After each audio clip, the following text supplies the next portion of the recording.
Facebook ID একটা খুললে mic মারতে শুরু করছেন, আপনি কন্টেন্ট ক্রিয়েটর হয়ে গেছেন। ভুল, আপনি ভুল ভুল। আপনি ততদিন পর্যন্ত নিজেরে লুকায় রাখবেন যতদিন পর্যন্ত না আপনি ফেসবুক থেকে টাকা ইনকাম করতে পারতেছেন, একটা পেমেন্ট পাইতে পারছেন। আপনি বাজারে হাটে গাডে মাঠে যাই আপনি মাইক মারতেছেন, আমি কন্টেন্ট ক্রিয়েটর, আমি একটা ফেসবুক আইডি খুলছি, আমি ভিডিও বানাই, এটা করি সেইটা করি। আরে ভাই, এত মাইক মারার দরকার কি আছে? আপনি নীরবে নিবৃত্তে ভিডিও তৈরি করবেন, এককভাবে আপনি একলা ভিডিও তৈরি করবেন। বন্ধু বান্ধবের দরকার নাই, এত আত্মীয় স্বজনের দরকার নাই, কোনো কিছুর দরকার নাই। ফুলবাড়িয়া ভাই যে ভিডিও তৈরি করছে কেউ জানে না, কোন জায়গায় যে ভিডিও করে তাও জানে না। ভিডিও করবেন আপনি, আপনার নিজস্ব এককভাবে ভিডিও তৈরি করবেন।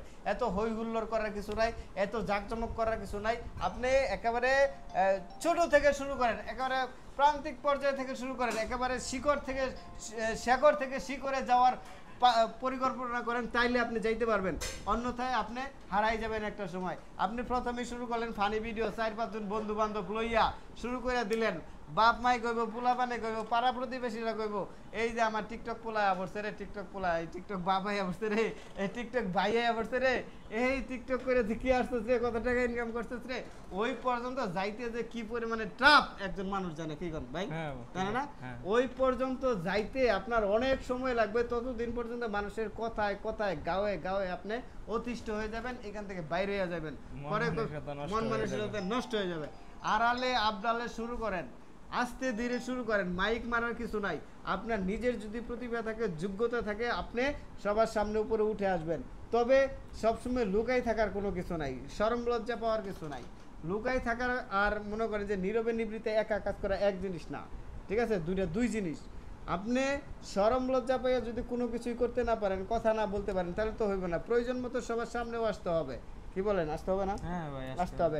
কথা বলতে হবে স্মুথলি, সুন্দরভাবে কথা বলতে হবে, তাহলে দেখবেন একটা পর্যায়ে যাওয়া সম্ভব। অন্যথায় কোনোভাবেই যাওয়া সম্ভব না। আমি আপনাদেরকে এইটাই বলতে চাই বা বুঝাইতে চাই, আমরা যারা আছি, আমরা শুরু করব একেবারে ছোট থেকে। বেশিরভাগ মানুষ কি করে, একেবারে বড় বড় ক্রিয়েটর করে দেখা একেবারে প্রফেশনাল লেভেল থেকে শুরু করে। আরে ভাই, প্রফেশনাল লেভেলে যাইতে একজন সফল মানুষের কতটা সময় লাগছে সেটা আপনি তারে জিজ্ঞাসা করে আসেন। সে যদি বলে, আর কি বলবে না কেউ, কারণ কেউ, এই যে একজন মানুষ ধরেন যে বিসিএস ক্যাডার হয়েছে, একদম ঘর নাই, বাড়ি নাই, কিচ্ছু নাই, আচ্ছা নাই থাকতে পারে, সে যদি এখন এসে প্রকাশ করে দেয় আমার ঘর ছিল না, বাড়ি ছিল না, টাকা ছিল না, পয়সা ছিল না, আমি খাইতে পাই নাই, এগুলা যদি এখন এসে প্রকাশ করে, একটা সময় সে আফসোস করে, হ্যাঁ হ্যাঁ, এটা যদি না বলতাম তাহলে আমার ভালো হইতো, বললাম আমার সবাই কীরকম জানি একটা চোখে দেখে। ঠিক আছে, বলার দরকার কি ভাই, আপনি কোন জায়গায় ছিলেন, কীরকম ছিলেন, আপনার অবস্থান পরিবর্তন হবে, সেটা আপনি নিজে অনুভব করবেন, অনুধাবন করবেন, নাকি? হ্যাঁ ভাই, আপনার নিজের অবস্থান সবসময় তুলে ধরার দরকার নেই, বলার কোনোই দরকার নেই, কেউ বলবে না। সফল মানুষ যারা আছে তারা কেউই বলবে না তার প্রাথমিক অবস্থায় সে কোন অবস্থায় শিশুরের মধ্যে পড়ছে, সেগুলো কেউ বলে না। যাই হোক, ভাইদের জন্য শুভকামনা। ভাই, আপনার আইডির নামটা একটু বলেন। সোহেল রানা 12। কোন জায়গা থেকে আসছেন? ময়মনসিংহ থেকে আসছেন। ভাইয়ের জন্য শুভকামনা। ময়মনসিংহের মানুষ, আমিও ময়মনসিংহের মানুষ। সব মানুষ ক্রিয়েটিভিটি, সব মানুষের ভিতরে এক্সট্রা মেধা আছে, বুদ্ধি আছে, কেউ হারবে না, সবাই সফল হতে পারবে।